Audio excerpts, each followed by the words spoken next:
The Dow had an amazing run in 2017, but in the beginning of 2018, it saw its biggest percentage drop since August 2011.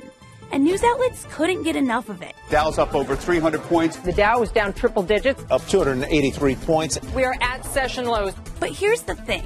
As much as we love to cover the Dow, it's actually a very controversial market measure.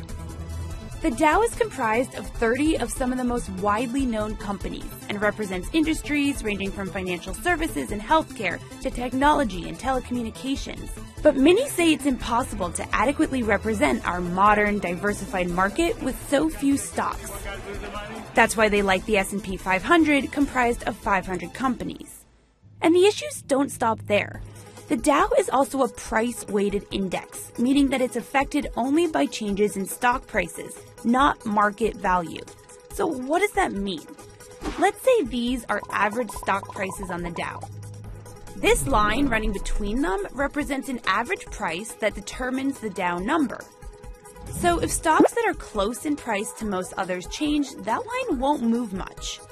But if stocks with a much higher price start changing, that line can swing dramatically, even if that expensive stock has a lower market value than all the others.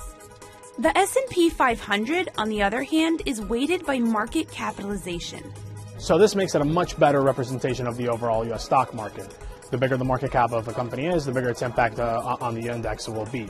For example, a company worth $800 billion will have a much greater impact on the overall direction of the index than, say, a company worth $80 billion, regardless of the stock price. Another issue is how stocks are added and booted from the Dow.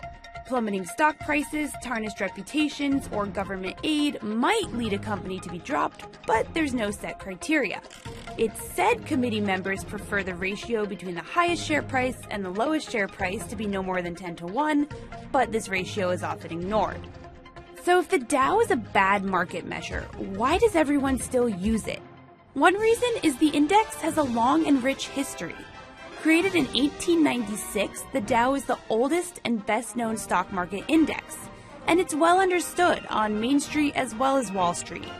But just remember this. When you're talking about the Dow, you're talking about the Dow.